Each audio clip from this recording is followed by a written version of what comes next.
Okay. And our special guest for this evening is actually really interesting. She does double duty because she is an executive director of a foundation, and she also is the clinical expert, the clinician for this facility. I don't want to give too much away because I want her to tell you um, first about herself because she has this interesting background. She and I did things in totally opposite directions, but she has a forensic psych background as well. And then David and Ashley and those of you will know exactly what facility she works in because it's one that I used to send you guys to jobs for when it was G4S that ran it. And then I finally said, I'm not sending you there anymore.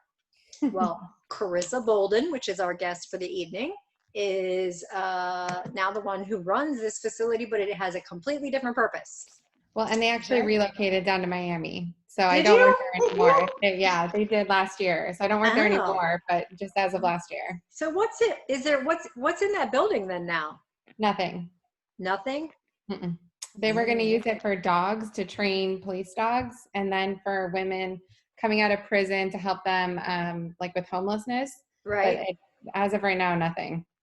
It's to help with homelessness. It's one of those. It's like that shelter, whatever. They took the one shelter, they redid it in West Palm to try and take the people Mhm. out of. It's going to take a lot of work to make that facility not look like a jail. Right. Yeah, especially when it's right next to a jail. Exactly. So, all right, everybody. So this is Karissa. I'm going to be letting people in, Karissa, as they come and go, Okay. because a couple of weeks ago, just to let you know, I don't know if you watched the TV show Lieutenant Joe Kenda, but I had the gentleman on who played that individual, and he put it on his social media. It was on my social media, and let's just say we got hacked, and I saw a helicopter that belonged in prison, and it definitely wasn't at an airport. So now I make it very difficult to get in. I mean, things like seeing that, a naked 80-year-old guy. Yeah. Yeah. So hope that's why now I make it like Fort Knox trying to get in here. All right. So I am going to turn this over to you, ma'am. And if you'd please introduce yourself, give us your background. I want to know why you even do what you do. Okay. Awesome. So hi, everybody. My name's Karissa Bolden, and I'm the executive director for Catch the Wave of Hope. So we're an organization, we're a nonprofit, and we work with human trafficking victims. Primarily started out doing awareness, and now we're moving into the victim services since I joined with them about a year ago. But prior to that, I started off with my bachelor's degree, and it was called Law and Society from Purdue University. And it's basically their criminal justice field. And I minored in both psychology and forensic science. After I graduated, I went and got my master's degree in forensic psychology. Because what I realized was I definitely was drawn more towards the soft side of the science rather than the hard science. So once I got my master's, I did my internship at a juvenile correctional facility in downtown Chicago, where I worked with juvenile boys. It was a medium risk facility, so they were only there about 3 to 6 months, but shockingly for some pretty heinous crimes. I'm supposed to tell you that my girlfriend just got accepted to Adler. Oh, that's where I graduated from. That's Yep. awesome. Yep. That's So amazing. she's going to do a virtual program from Orlando. But Oh. she was like, when she read your bio, she's like, oh my God, somebody went to Adler. Yes, and it used to be called the Adler School of Professional Psychology. Now it's Adler University. Yeah. I didn't get that title when I was there, so. But so then after that, I moved down here to Florida, and I started working at, well, as we said earlier, Martin Girls Academy. You would kind of hint at it. Mm. But I started there in 2014, and it was under G4S, and I learned a lot. It was definitely not as clinical, and we had a great person come in, and she took over the facility and really started running things in a more clinical mindset. So I'm also a licensed mental health counselor. My degree from Adler is in counseling psychology with a specification in forensic psychology. So through my time working there as a therapist, I realized that a lot of the victims that a lot of the kids that I was working with who were seen as these criminals, some of them in there for things very serious like attempted murder charges all the way up to, more minor charges like possession of marijuana or something like that. So throughout my time there, and it was high max risk. So we had the girls anywhere from 9 months to 3 to 4 years, depending on when they finished their treatment. So it was completely treatment driven. So did you work for G4S when you were there? I did. Did you? Yep. Okay. Did. And then I was there throughout the transition, and then it became a true core facility. Yeah. Yes. And during my time there, the girls that I worked with were between the ages of 13 and 21, and they all had severe mental illness. So we were the trauma people who they would send to, who had, the chronic illnesses or a very long history of trauma. And during my time there, I realized that there was a trend, and a lot of the girls I was speaking with started sharing very similar stories. And it was, I met this boyfriend, and this boyfriend, I fell in love. And then next thing you know, we went off and I went over to go meet his parents, and then it wasn't really his parents' house. And I got drug out to some place, and next thing you know, I was being sold all night long. And it turned into this like repetitive story of these young teenagers meeting boys and girls online, and mostly online, but some of them were recruited out of like foster care homes or substance abuse facilities. And they were brought into human trafficking. And I didn't even know what human trafficking was before that. I actually said I never wanted to work with girls. I was like, girls, I do not want a bunch of crying girls at my doorstep. Like, No. I was like, I'm going to stick with boys. So it was just a temporary thing. And I actually fell in love with the population, and I'll never give up on them because they had the biggest hearts and were just very broken. And then I became very angry about the situation, realizing how these kids were lured in and then seen as criminals. I mean, that's what you just said that I wanted to. Did you see, I mean, you already said that some of them or a bunch of them were foster care, aging out. Mm-hmm. To go after something like that, how do you find the people like that? If I'm going to traffic somebody, how am I going to find that kind of person? So it used to be, I mean, anywhere from like malls and like common places where teenagers would hang out. Mm-hmm. Now it's mostly social media, but also strip clubs and bars. That's another Why are the kids at the strip clubs and bars? Well, anything. I mean, any vulnerability. So any socioeconomic vulnerabilities that you have, any, like right now, we're in a major crisis with human trafficking because of the increase in the homeless population. Right. So if you're homeless and somebody else, and a lot of times these traffickers are not very sophisticated people. They can just be Joe Schmo that lives next door or that lives in the same homeless camp as you. And all of a sudden they start controlling all of your assets. Every time you make some money and you go out, they're like, give me that money, that's mine. Oh, and I'm going to tell you where to be. And they start controlling these girls. So some of them do end up going into it thinking, okay, I can make some money quickly to try to, get back on my feet. And then it very quickly turns into, you're going to do what I say when I say. I'm going to drug you up. I'm going to make sure you can't fight back. I'm going to get you addicted to drugs.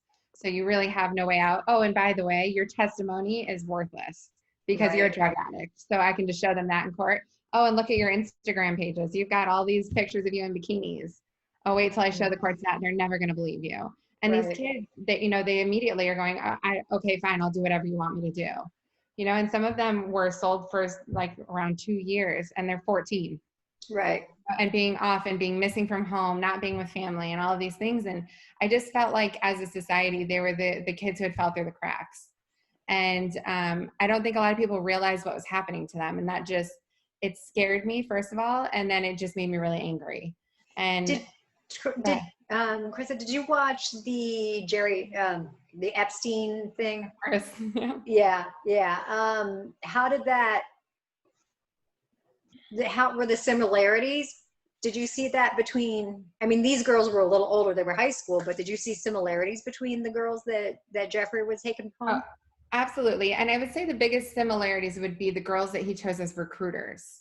The girls who were the recruiters were I hate to say stereotypical, but the cliche victimology of a victim of human trafficking. So they were girls who had a long history of sexual abuse and trauma.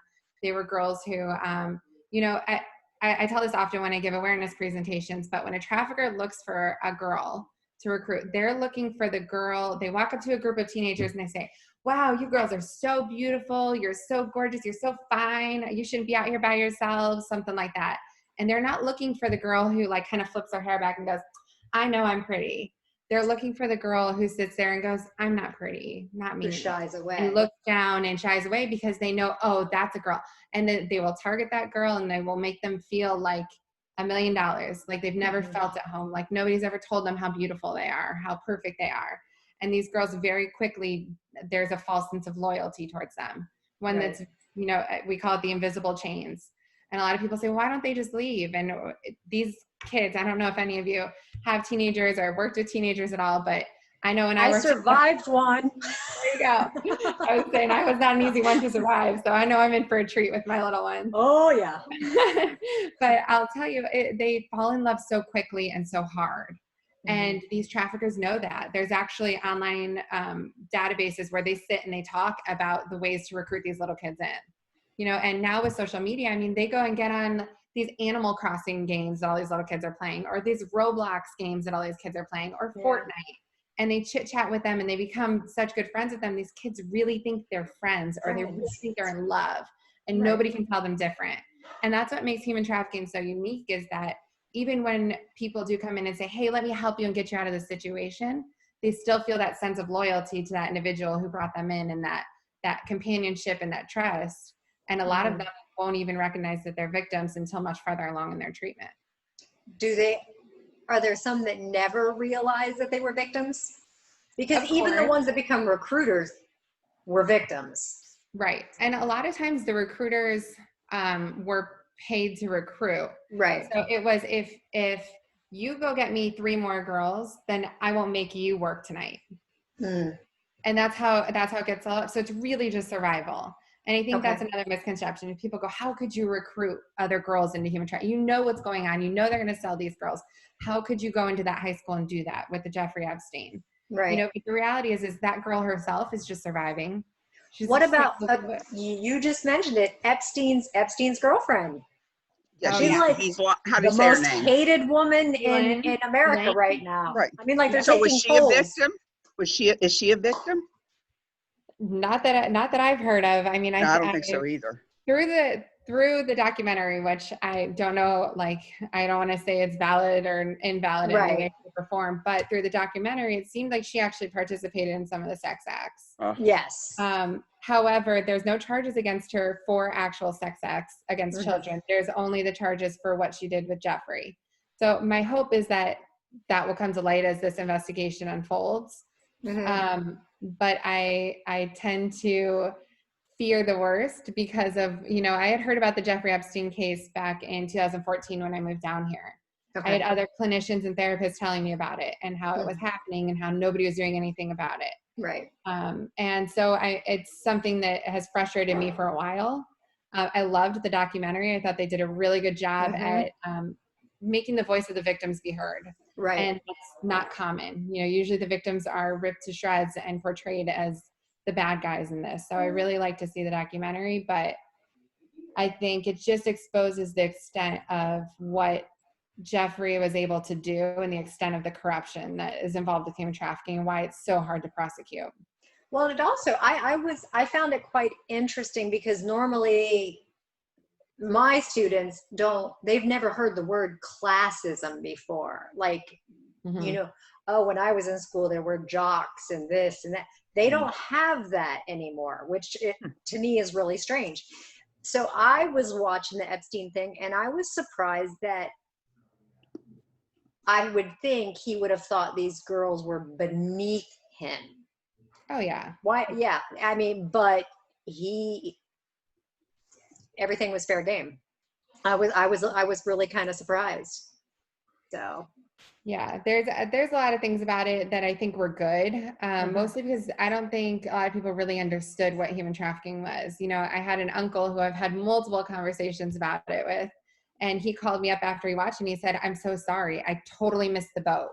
I thought this whole time that these girls were trying to make a quick $200, and I'm like, whatever. If they want to make $200, let them make $200. Mm-hmm. And he goes, what I didn't realize was the amount of manipulation that's behind it and how vulnerable these girls really were. I mean, Right. being taken to a private island at 16 years old and raped and having nowhere to go, Right. you know, and then coming home and being so ashamed that you'd rather just not tell anybody because you don't want to have to relive it, which a lot of women in today's day and age can identify with, you know, is that feeling of, I'd rather just not deal with it. And now for them to come forward and have Jeffrey get away with what he did, and even his easy out of how he exited the scene there, I think that the documentary was a great way for those victims to be heard and for people to really start understanding what human trafficking really is and how deep it is.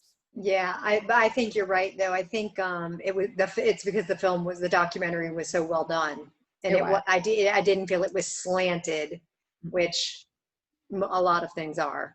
So I think we're starting to finally turn to that victimology concept and understand that it's a word, that it exists. I see a little difference though, and I don't mean major, in the Epstein thing, because you know how they're using celebrity and they're using money and I'm sure that they're targeting a certain type of individual or a certain looking type of individual. And I'm not saying that's right at all. When I think about you, I stay away from this topic because it galls me, it makes me sick. But when I think about it, it could have been any of us. You know what I mean? I'm not talking about Epstein. I'm talking about the 13-year-old on the street that just wants someone to love them. You know, so you recognize how vulnerable every one of us could have been. You know, and I'm not saying those girls were in a bad spot, because I know they were, but I know the lure was different. You know what I mean? I know there was a different way to bring them in. Right. Karissa, I'll send you an email back because it is making major news right now. 23 victims have come forward. He says he's my godson. He's not. I won't claim him. But he's only 16. He's already been accepted to Juilliard. He's from here. And one of his mentors, one of his coaches, just 2 weeks ago took him out on a hike. And the next thing we knew, the mentor was naked. And come to find out, this guy did this in the 80s as well. And like I said, it's with the FBI. It started with the state police. They've turned it over to the FBI because it's crossed states. But what was so interesting, and I can't wait, Eric is a boy. And he came forward and said, this guy did this to me. And boys never tell. Right. They never tell. Yeah, definitely much more underreported. Boys are. However, the estimate, according to Polaris, which if any of you are interested in human trafficking statistics, I suggest you look at Polaris. But the number one thing that they brought out, it's actually on their homepage. It talks about the fact that boys make up an estimated 50% of human trafficking victims, specifically LGBTQ boys. Right. They're at a significant risk of it, and especially through online exploitation. However, they're about 50%, and they're less than 10% in the reported cases of human trafficking. Wow. And I actually think that the most recent one, they were a little bit higher for boys, but I did get the statistics out. So how do people find you, Karissa? How do they find you all? So again, I left Martin Girls Academy last year. They relocated down to Miami. I helped them relocate, and then now I'm with Catch the Wave of Hope. And like I said, they were really doing widespread awareness and going out and giving presentations and just letting people know that human trafficking exists in our area and something needs to happen. But now we are on the course of, first of all, we've gotten into schools and we're now teaching kids about human trafficking and what to look for and what they're doing to lure kids in so they can be more safe online and safe, when they're out and about. And we have a mobile resource center that we're doing a campaign for right now that we're going to open up, and it will provide victims with mental health therapy as well as wraparound services so we can make sure that they get, the legal aid that they need and things like that. And once our campaign's over with and we have that up and running, we'll make sure that we're on the national hotline referral list as well as like all the local 211 and things like that so that we can be found more easily. But we do have a website, and we go out in the community. We're really the Treasure Coast is where we focus. However, of course, with human trafficking, it's more of a statewide issue. So we do expand out as needed so we can help victims. Well, and you're kind of at a disadvantage too, at least here in Martin County, because we're in denial that anything bad happens here. You know, this is just, we have money, we can't have crime, you can't come here. So, so you're kind of at a disadvantage at getting your message out, at least right here. You have to really work hard.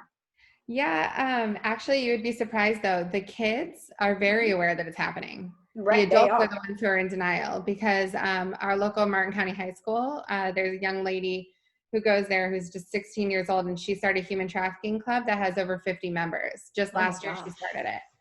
And these kids come and they watch videos about survivors, and then they break out into discussion groups and sit around and talk about what they saw and what it meant to them and what, you know, the recruiting techniques and things like that. It's absolutely amazing. And we're helping her replicate that in all the other schools in Martin County. She did that on her own? Yeah, she had some help. She had some people mentor her. And then now she's working with me. Actually, she's interning with Catch the Wave of Hope to create like a binder that she could then pass along to other schools. And she wants to mentor Jensen Beach High School. There's a young lady there who wants to start a club, and she's going to help get that started. And South Fork has a club, and those kids have actually helped us. They helped us develop a video that's being shown in Martin County, all of the Martin County schools, to educate kids about human trafficking because of a new mandate that came out. Yeah. How young are you going to go with your discussions? Because I know, like you mentioned, as young as 13, how much leeway are they going to give you? Well, the average age of girls that are trafficked is between 12 and 14. The average age when they're being trafficked, when they're being recruited in, is between 12 and 14 years old, and boys is 11. Right. And there's an increased demand for premature adolescents. Yeah. But I can see the schools freaking out and going, we're not going that early. Well, no, the governor's mandated curriculum is K through 12. So it actually starts in kindergarten. It's age appropriate for that, but it's mandated that it goes all the way from. So the governor did. That's awesome. Okay, because if you left it up to the schools, they wouldn't. You know. No, but now it's a mandated. So that's awesome. And we had to tiptoe a little bit, definitely. I mean, you just don't want to expose them to too much. You don't want to scare them too much, but you do want to let them know that it's a real threat. And so we kind of went more of the route of like, not good touch, bad touch, but that type of thing where it was more like, if you don't feel safe or if you feel uncomfortable, speak up and say something, if someone is making you do something you don't want to do, kind of, we did a more of a roundabout, and there were some short videos on our website. It's called Kids Smarts, with a Z, the Kids Smarts, and they have all kinds of worksheets and little videos for kids to watch. And so that's kind of how they integrated it with kindergarten through fifth. Was they did something a little bit more like kid friendly. It's like a cartoon that they watch, but it has educational meaning to it. That says, so it's not so to make it not so scary. Yep. Don't talk to strangers. Don't take money from strangers. Don't do things for money for strangers. That kind of thing. Yeah, because Karissa, you know what? Hey, Karissa. What? So, and by the way, I'm Kelly Laurine. I'm the board chair of Catch the Wave of Hope. So, Karissa, I think it'd be interesting for you to share how Kimberly had just said that, the Treasure Coast bad things don't happen, but that we, have our statistics from just last year alone of how many cases were reported here where, bad things don't happen. We had 41 cases on the Treasure Coast last year. And those are only reported through the Department of Children and Families. So there's many more than that. That was just the recorded for DCF. And I believe there's 91 in Palm Beach County. And these are all kids ages 0 to 18.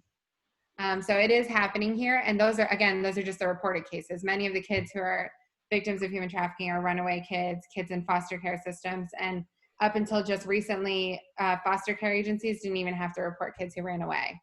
So that just was another group that was underreported. Right. Well, and Karissa, we also have found, as you've gone out and spoken, how often we have kids that come up to you and say, I didn't realize that's what happened to me. Like so many victims don't realize even that there's a name for what's happened. And we've had that happen on multiple occasions.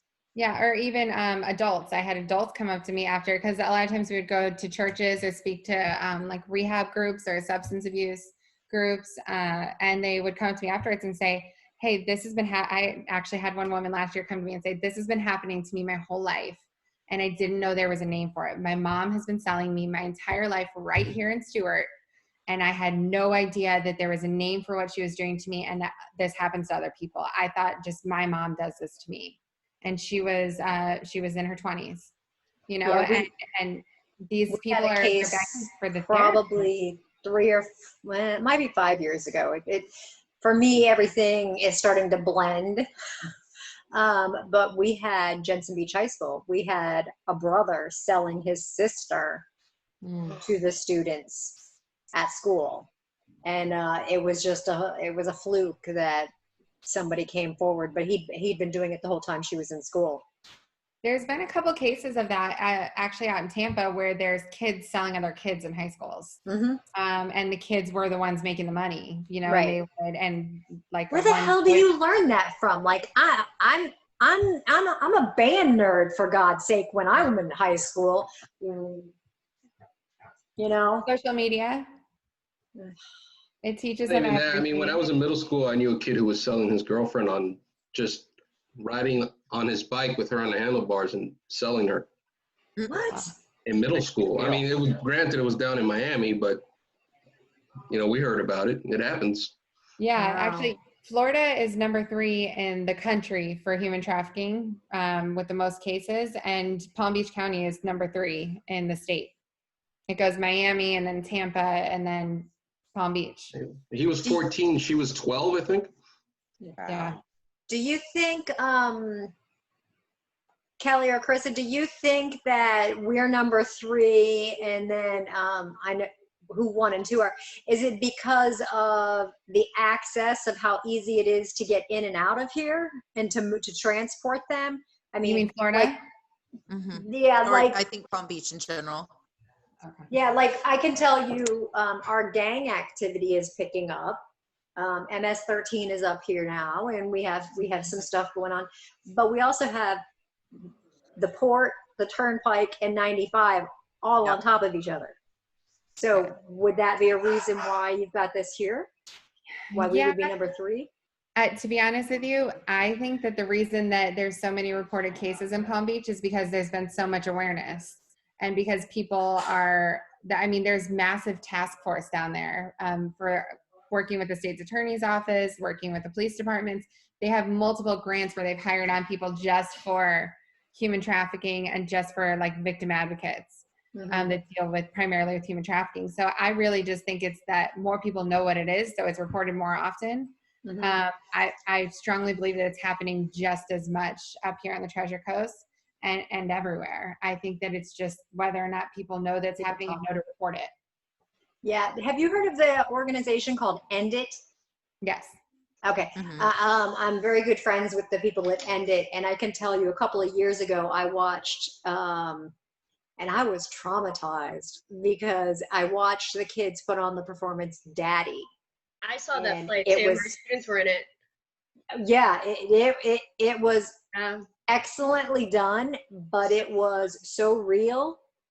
I was traumatized. So I can't imagine you guys working and everything else, choosing to do that. I mean, I'm just, yeah. So. Well, and I think another important thing, and I don't know if Chris has shared this, is that the average buyer of a 13, 14-year-old girl is a happily married, upper middle class to a wealthy white male. In a functioning, happy marriage that otherwise you would never have known. So it's not what people picture.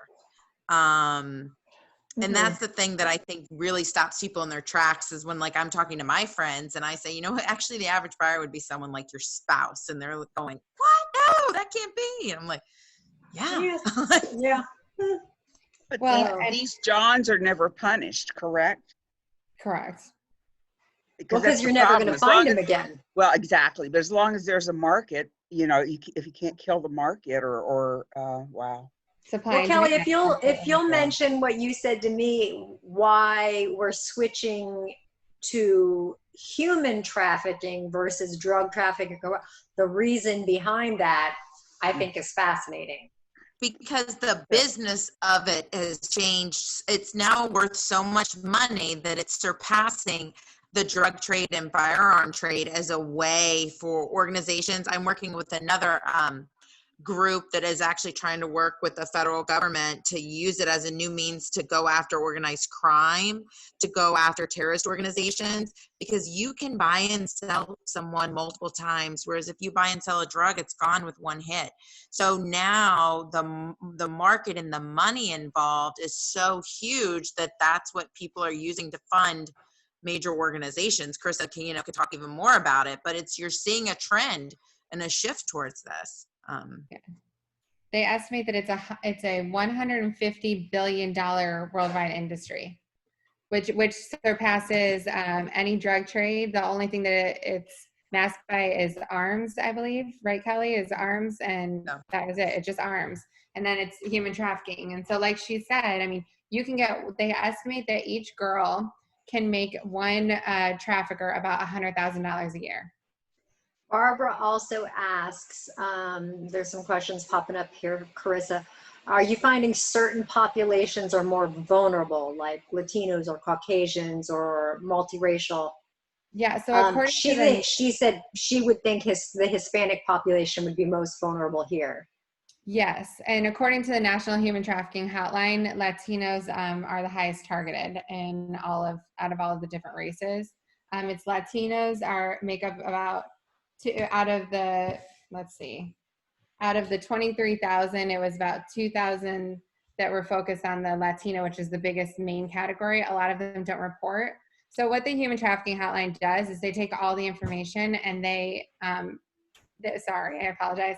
They break it down into what they shared on the hotline, not necessarily what questions they have on the hotline. They don't inform them of the different, they don't go down a list because they're trying to help these victims. So they really are just taking whatever information is offered. So the Latino was number one. The second targeted population was Asian, and then African American or Black, and then white, and then multi-ethnic or racial, and then the other rest was unknown. So yes, Latinos are disproportionately targeted. Well, David mentions here, and then I'm thinking another direction as well. He said it would make sense because if they're undocumented, they're probably not going to come forward. Right. But then if they're migrant workers, they're automatically going to be moved around. So no one even knows they're here. Yeah. So when they go missing, no one notices. And they're not going to call. Well, and I had quite a few girls whose families were migrant. Who were in custody when I worked with them, and it's a different type of trauma because it's socially acceptable. It's socially acceptable for these migrant workers to migrate around, and when they get to a new location, they stay in a house, usually with a woman who cooks and takes care of all of that, and then the children or the young girls are available for sex. And really, it's pretty much a standard. And a couple of the girls that I was working with they started around the age of 7 that they were being sold. And I know it sounds really bizarre, but coming from a clinical perspective, the trauma wasn't as severe because it was socially acceptable, and it's cultural. Right, it was cultural. And so it was different than the girls that I worked with who were from an inner city area, who were forced to work the streets at 9, 10 years old, or their mom was selling them to the next door neighbor to pay for their drug habits or their opioid addictions. Right. It's a different type of trauma that we deal with, but it was very, very common. And when I brought it to the mom's attention that this is happening, the dad cried in front of me and said he didn't know it was happening. And the mom sat there and said, well, yeah, stuff like this happens a lot in our area. And it shook me to the core to know that that's right here in Florida, happening right under our nose. And they're going, yeah, it happens here quite a bit. Do you think dad was playing a BS role because he didn't want to feel guilty, or he didn't want you to know? I mean, because how could he not know?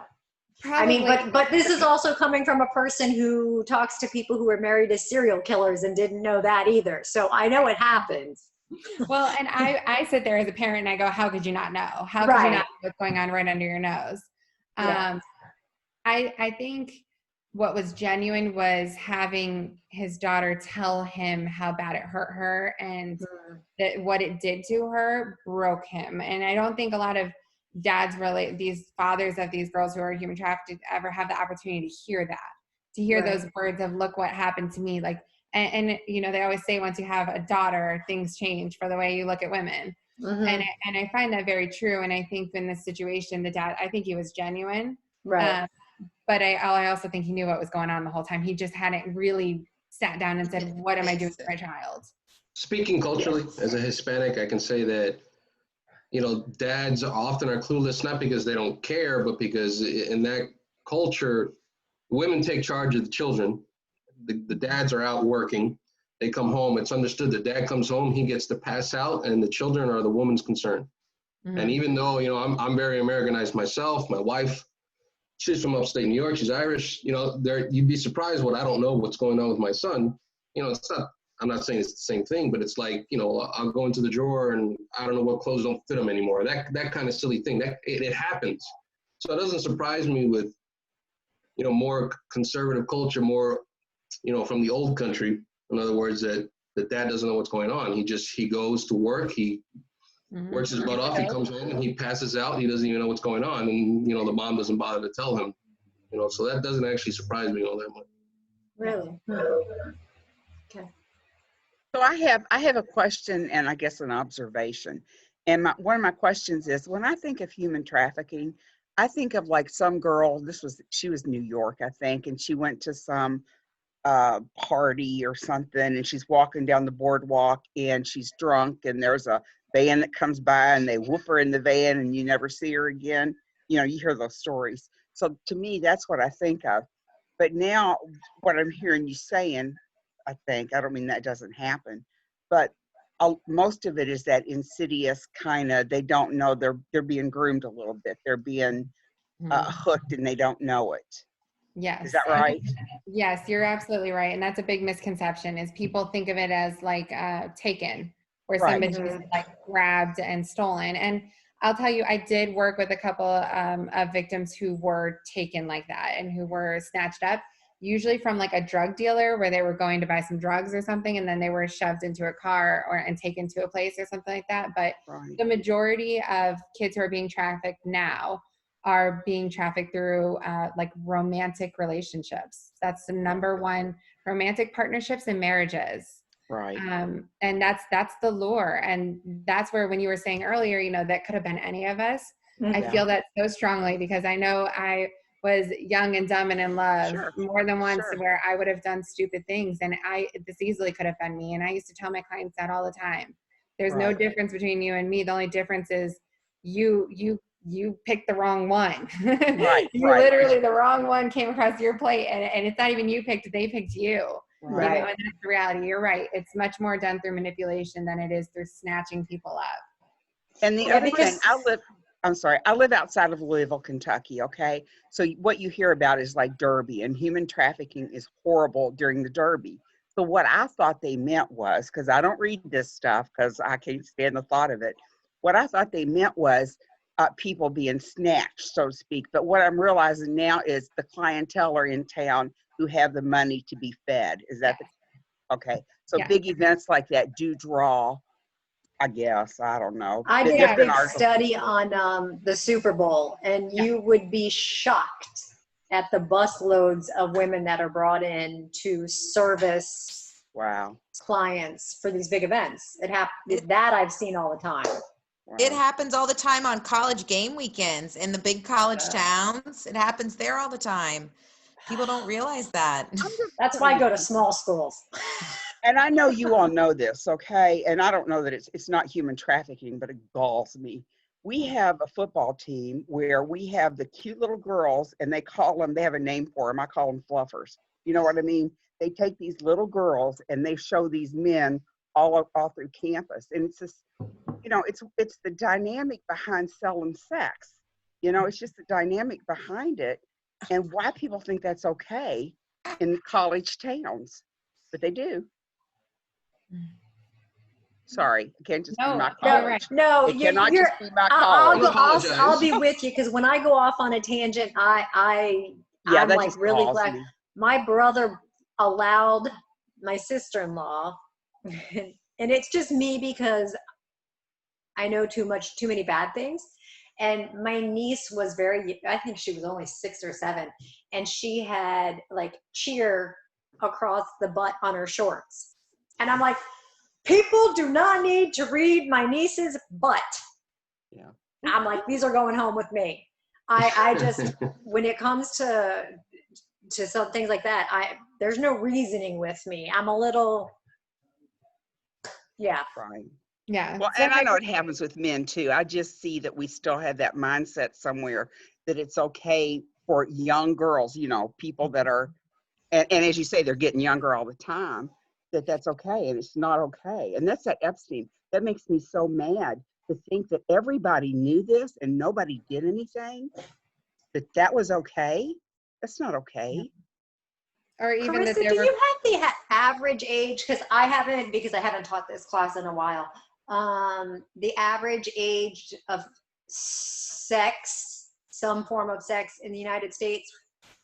I don't know Okay, exactly because what the it is. last time I had it, it was 9, Mm. and I just wondered if it had changed because it's been a while.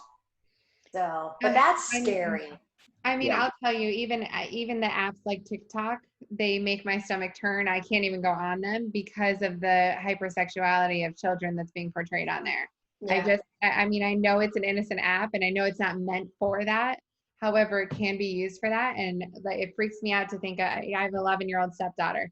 I can't imagine her ever having anything up about her because I wouldn't want people to look at it. I don't want people to Right. see my kids. And I think that's an important thing for parents to realize is now your kid's dancing, shaking their butt on there, and there could be some creep over there watching that and being turned on by it.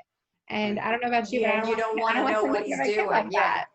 Yeah. Well, and little girls are still taught that's the currency. You know what I mean? That's how you get people's attention and you get love, and it's ridiculous. Yeah. Yep. Yeah, we are a little behind in trying to catch up on what we think or how we treat women. We're still a little slow in that area. Yeah. Yeah. I actually see. I out myself all the time. I actually yelled at. I Oh, Jay. raised my child to be very old school, respectful. He opens the door for the girl. Girl goes first. Just lots of stuff like that. And I actually got to the point where I had to retrain his girlfriends because he would open the car door, she would get in, and then she would slide over so he could get in. And I'm like, no. You just took away the respect he gave you. I would make him get out of the car and do it again. And she'd be like, but I'm just trying to be, no, he's being respectful to you. Let him do that. Yeah. And then there are other things that I think need to be split, but yeah, I'm really old school. Yeah, I'm too. So, how's that ice, Wanda? Fattening. I'm always hot too. Well, So. Bones. Yeah, we And sell Nikki, bones. I just want to know that there is somebody in the room with you because I just want to make sure that there's not like a ghost or anybody because.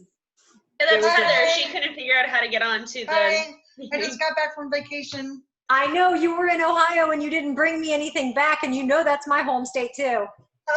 Yeah, I didn't know what to get you, so I just got you me. Yeah. All right. Well, I'll accept you, but Thank you. next time let me know and I'll give you a list of all my favorite foods to bring back. Okay. A box of wine in the background? Yeah. And a box of wine. I'm sorry, no, I thought it was a myth. Apparently it's true. Well, I didn't want to go upstairs to the kitchen, so. No, check me out, hold on. Well, you're in the kitchen. That's smart, but.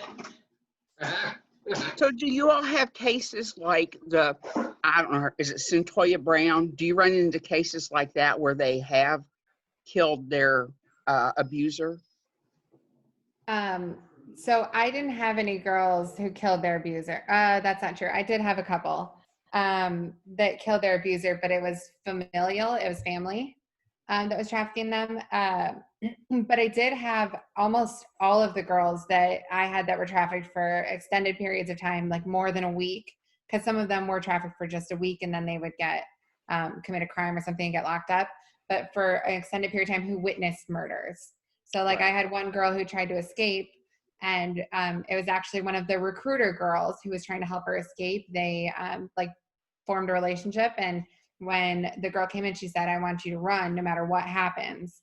And the girl was like, "Okay, okay." And so she started to run and turned around and watched her friend get stabbed to death by the trafficker, because he said, "Oh, I'm going to get one of you. One of you's going down." And so that kind of trauma was common. I had quite a few girls who had witnessed people being murdered next to them, either in the hotel room, in the bed next to them, while they were sleeping next to them, things like that. So the amount of, I had girls who watched like really serious traumas happen, like people's arms getting ripped off in car doors, like just terrible. Like I can't imagine living that life out on the street, not knowing what's going to happen next to you and living day in and day out like this.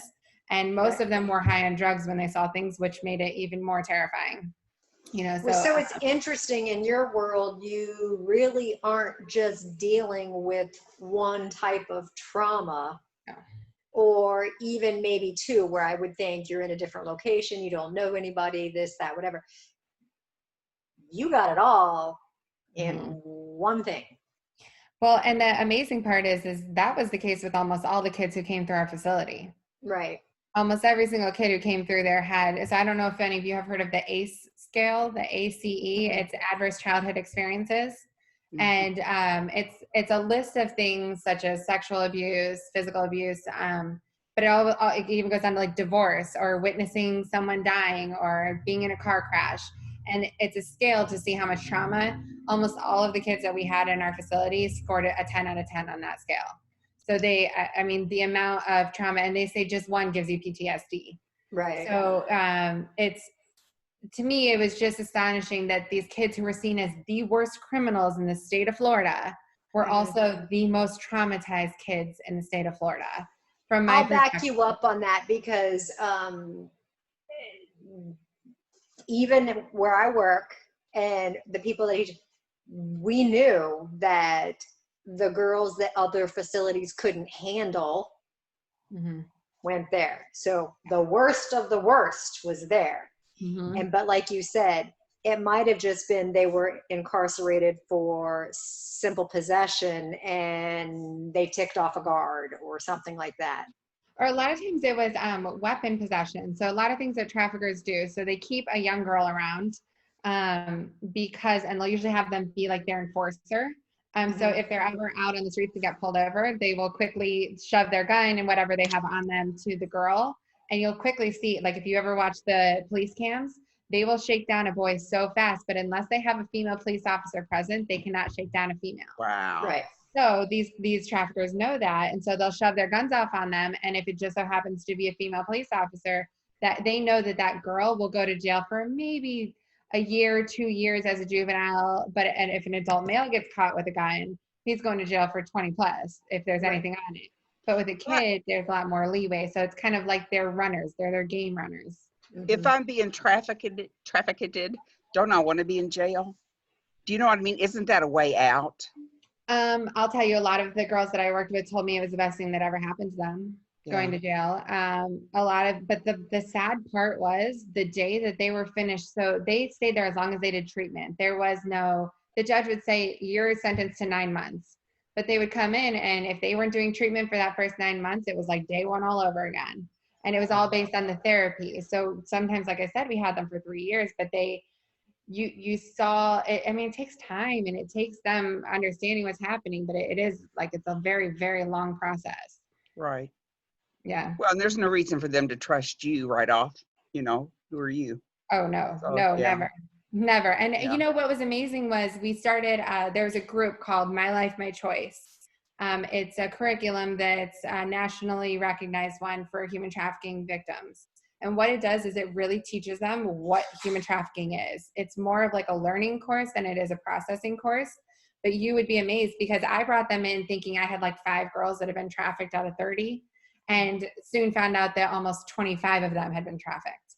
Wow. And it was almost this sense of relief that they felt when they realized they weren't the only ones. And they also, at that point, was when they all decided to turn on their trafficker, and they go, wait a minute, he tricked me? He was playing me that whole time? When he told me this, this, and this, and your trafficker told you the exact same thing? Oh, I'm not a fool. I'm about to rat him out. I'm going to tell the FBI. And it became this like camaraderie of like, let's get these guys for trying to trick us. Like, I'm not a fool. Because remember, these girls are seen as the hardest criminals in the state. So they've got that mentality of like, no one can hurt me, no one can break me, and nobody could definitely not manipulate me. Like, I'm smarter than the smart. So it was very interesting to see this this shift once they realized that there was a technique, and that I could sit there and probably describe word for word what that trafficker said to lure that girl in. Right. And all the things he would say to her every night. You did so good. Great job tonight. I'm so proud of you. You're my Did they best resent girl. you for that? They would what? Would they resent you for that? Because you're Usually showing that you're putting it in their face At first, I got a lot that of they're not FUs. special. Yeah, I got a lot of FUs. You don't know me. Leave me alone. Get away from me. I hate yous. I hope you die in a car crash on your way home. I got lots of those.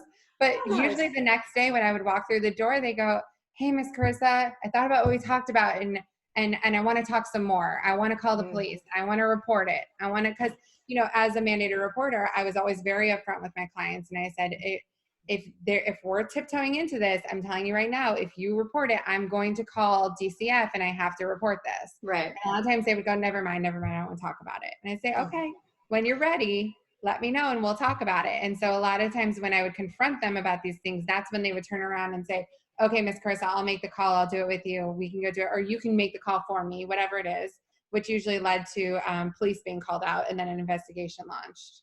So what happens to these men, and I say men because I assume most of them are men, there's no law against being persuasive and being silver-tongued, right?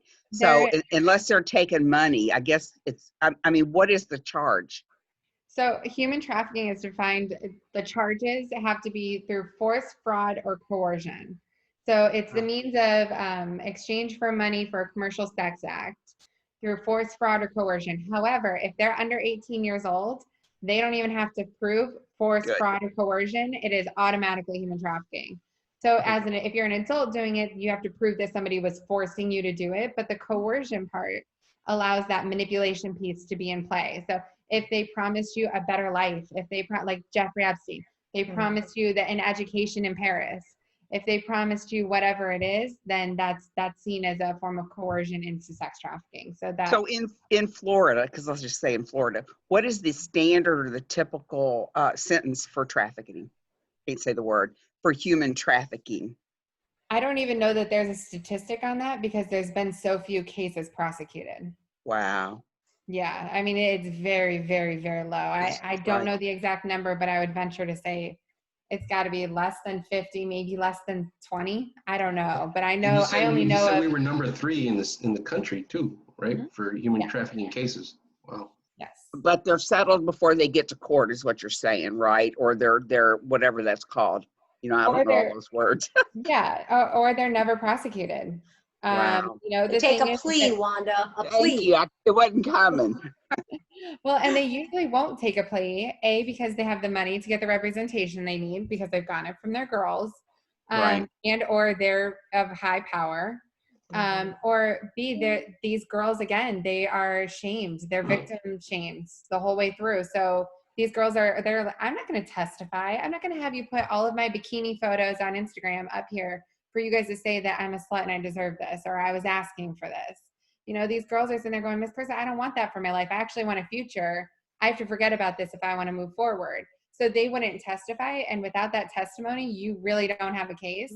They're just now starting to do, well, I would probably say within the last 5 to 10 years, they've started doing massive sting operations. And that's really the only time that they target human trafficking is when they do a mass operation.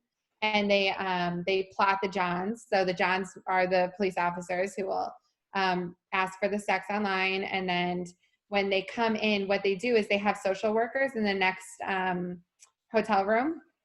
And they'll keep them in there so that as soon as the girl, they intervene as soon as, you know, the girl makes the gesture for the sex, However, in the meantime, they're tracking the traffickers' phones because they track these girls everywhere they go, like Life 360. I have it for Right. family, but they use that to track their girls and make sure they're not doing anything they're not supposed to. And then they immediately take the girls from the hotel room into the social worker room. So it's right away that they're being treated like victims rather than criminals. Right. And then that's where they decide whether or not this is a case of prostitution or a case of human trafficking. Wow. But 9 times out of 10, they're speaking with a male or a different female in order to get to the girl who's being trafficked to get the sex act. And just that alone, that trifecta, is considered human trafficking. Now, the tricky part is that girl, that middle person, can often be a recruiter or a girl who's also being victimized. So Right. then who do you really prosecute? Because all the people who are on the ground level doing the work are victims. You're actually having victims do your work for you while you sit back and just make the money. Right. So it's amazing how hard it can be to actually prosecute these cases. And that's something, our federal government has a lot more leeway. They do a great job of they have like a 90-something% success rate. That's why I like it that it's considered, or it's being more considered, organized crime, because then it makes it more federal, and there's much more that can be done. Right. So. Okay, and so Epstein is an example of that. And by that, I mean, it was in Florida where he got all these plea deals or whatever, right? I mean, they had him dead to rights at one time. And because of who he was, I'm guessing, and the money that they negotiated that away. Settlements. Yeah. You can have $20 million just to shut up. And these girls are going, I don't even have a car. I'll take $20 million. I'd rather take $20 million than have you slut shame me on national television. Oh, absolutely. Right. I think Barbara said too, she talked about the Patriots owner and and that whole spa thing. Yeah. And that kind of went away, didn't it? We haven't heard any more about that. No, actually it's in court. It's in court this week because the appellate court is listening to, they're appealing, throwing out the video. They're trying to get the video brought back in. But they are. Yeah, so that's this week, I think. Yeah. Yeah. Money buys a lot of forgiveness, though. Yes, it does. Yeah. So.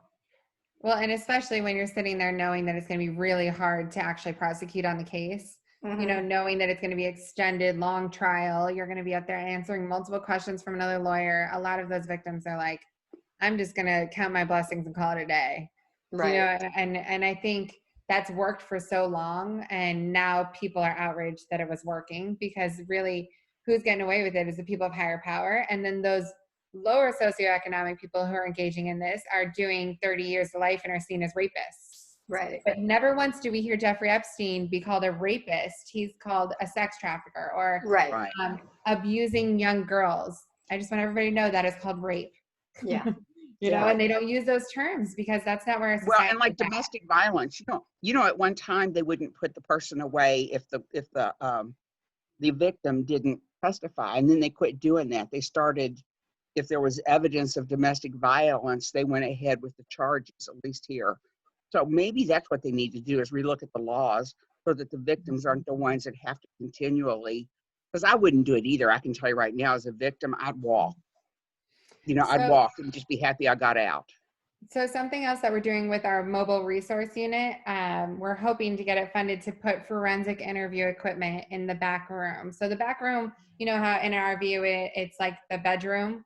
That's going to be a therapy room, like a regular therapy room for that to be conducted an intake session, but it'll have the video equipment to do a forensic interview, which means that like law enforcement would have something in our ear and we would be giving, the questions and getting the answers, and they would make sure that all the questions that could possibly be asked are being asked during that session. And then that video recording can be used as testimony in court. So that victim only ever has to tell their story once. Right. And you can even use that for other providers. So something that a lot of victims told me is, once I got out, I had to meet with the legal people, tell them my story. I had to meet with the shelter people, tell them my story. I had to meet with DCF and tell them my story. And Ms. Karissa, I'm so tired of telling my story. Right. So they're actually working on lessening re-victimization. Yes. That's impressive. Yeah. Because that's one of the major problems with the system. And I mean, there's lots of things I wouldn't want to come forward because I don't want to tell you 55 times. I don't want to Right. relive that. Well, I think it loses its effect too, don't you? Like I've told it the first time and maybe it's really traumatized and I'm telling you. And at some point I start getting numb to it too. So then I think you probably leave off things and you just assume, Mhm. you know, you just quit Well, because and nobody's believing you. I spoke to the state's attorney down in Palm Beach, and something that one of my other concerns were is that the average amount of time from the time that a victim is rescued or taken out of a situation of trafficking to the time that the trafficker is prosecuted is about 2 years. And during that 2 years, almost all victims either die, um, overdose, go back on the streets, or are nowhere to be found. And that's Forget their also something that we story. count on. Yeah, I mean, Right. it's not an immediate process. So that time lapse, I mean, in the meantime, they're living out on the streets and being re-victimized all over again because they have no resources to get back up on their feet.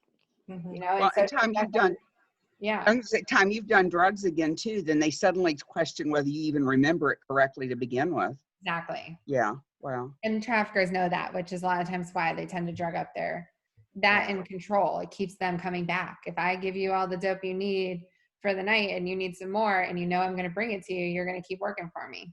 Right. Wow. Yeah, that's what I told you when I would see the girls that when I'm working for the public defender up in Fort Pierce, and they would arrest the girl, but it would be a drug charge. She would do 30 days, and then we open the door and say, "Have a nice day." And who does she go back to? She goes back to her trafficker.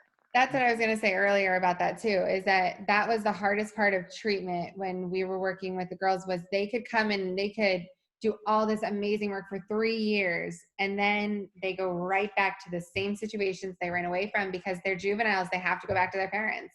There's Right. no options. It's that, or sadly, we had some girls who stayed there till 21 and walked out and went into a shelter. Right. Because while they're in DJJ custody, they also lose any DCF if they turn 18 while in custody. So if they stay till the day before their 18th birthday, they still get DCF services for the extended foster care. But if they turn 18 while they're in there, then they just drop them. But literally are like, I didn't know that. yes, as of January 1st of last year, I learned that because I had a client who they called at 7 a.m. when none of our administrative staff were in yet. And they said, oh, by the way, I'm a judge and I'm ruling you're no longer getting DCF extended services. And by the time I came in, she was hysterical. Her dad was in jail for selling her. Mom's nowhere to be found. She's got nothing to do. And she's going, I need help. And I'm going, we can take you to a shelter. Yeah. The hero and what all of are a we sudden doing? you don't look like such a big hero anymore, and there's right. nothing you can do. No, I mean, I took it all the way up. I went and talked to some of our state leaders because it was absolutely horrid. And this was a girl who'd been in foster care for a majority of her life.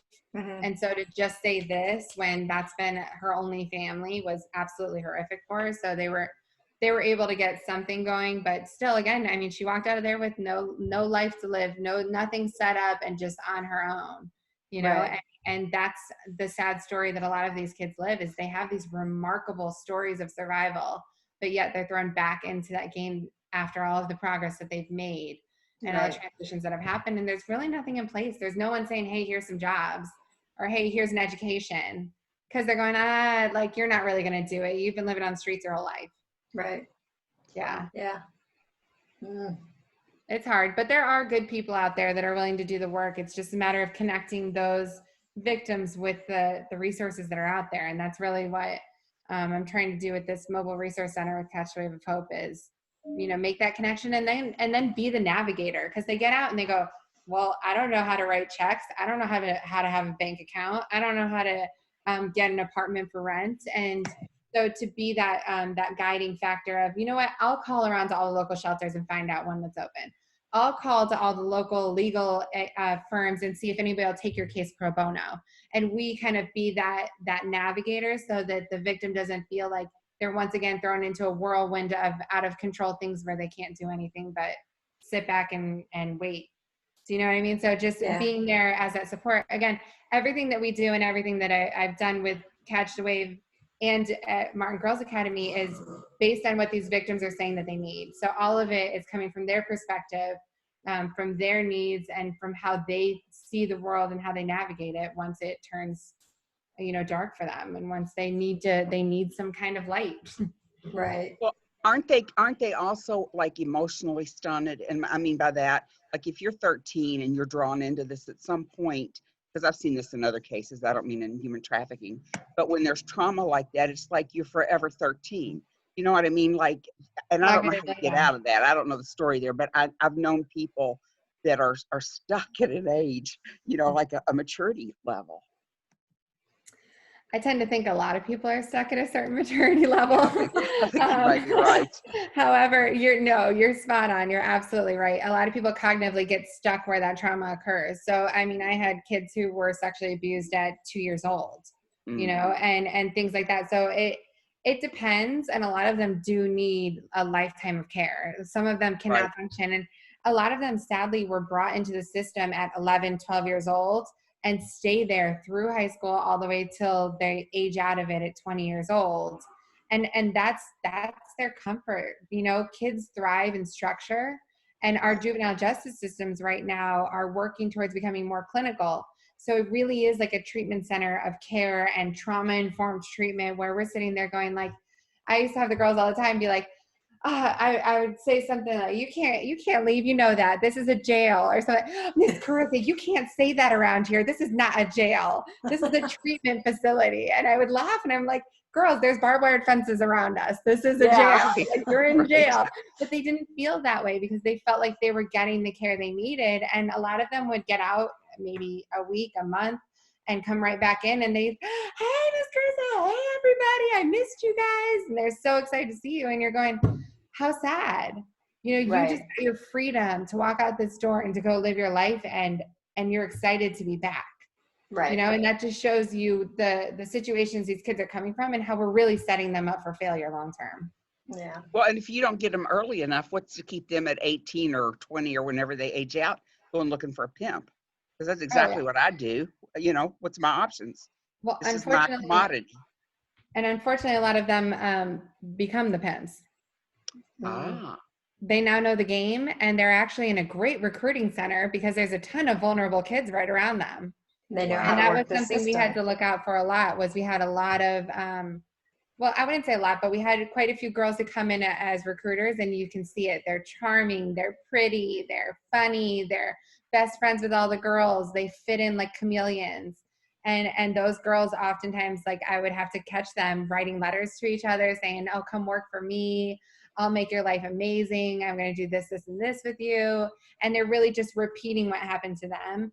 But a lot of them, and that's where the criminality comes in. That's when you sit there and you're like, well, you are here for a reason. So, but it's being smart enough to know what human trafficking is, know how it affects them, and to call it out right then and there. Because I would call both the girls into my office and say, I found this letter. You are doing this to her. You need to stop letting her do this. And the two of you have no contact from this point forward. And we would completely separate them. They would never see each other again. Right. And it was a really hard thing to do with only 30 kids in a facility, but that's necessary with human trafficking because of the emotional bond. And that was not a big facility either. So that had to have been difficult to make sure there was no. Oh, yeah. Yeah. If they're in the yard, you're in the yard. Yep. So, which is probably, that explains to me why I never saw more than one or two outside at a time.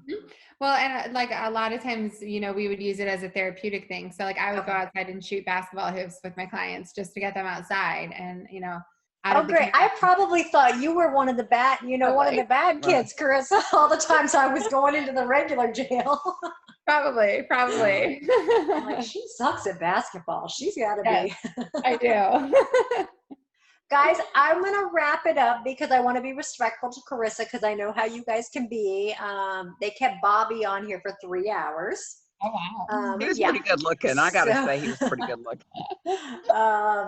But because she does have a little one, and so she's got responsibilities, and hopefully, is she sleeping through the night yet? Sort of. She turned 3 months old today, so we're getting there. We're hoping. Yep. Congratulations. Yeah. All right, Thank guys. you, Karissa. Yeah, and what I'll do is I will have her back as I speak to her or Kelly and changes and things are happening. whether it's legislation, your mobile unit or whatever, because this is something that you guys now need to take back. I'm adding it into my victim. David, you took victimology. We didn't talk about this, did we? Victimology? I'm Yeah. kidding. I'm kidding. Oh, you're dead. Yeah, but so this is something that I want to work with her and Kelly, and I'm going to add it to the class because it's something that affects our area. Absolutely. I mean, I didn't know it was as prevalent as she was describing, and I've been here 15 years. I didn't know. Yeah. You Yeah. think you'd hear about it more often, but you just don't. Yeah. Well, So- thank you guys so much for having me. I appreciate Thank it. you. Oh, no problem. And Karissa, I'll send you the link. It'll be on my professional Facebook page if you want to take it and use it for anything. Because we normally have 100 or we have a bunch of people that can't make the event sometimes, and then they'll watch it later. And then it'll be on the YouTube channel as well. Awesome. Thank you guys so much.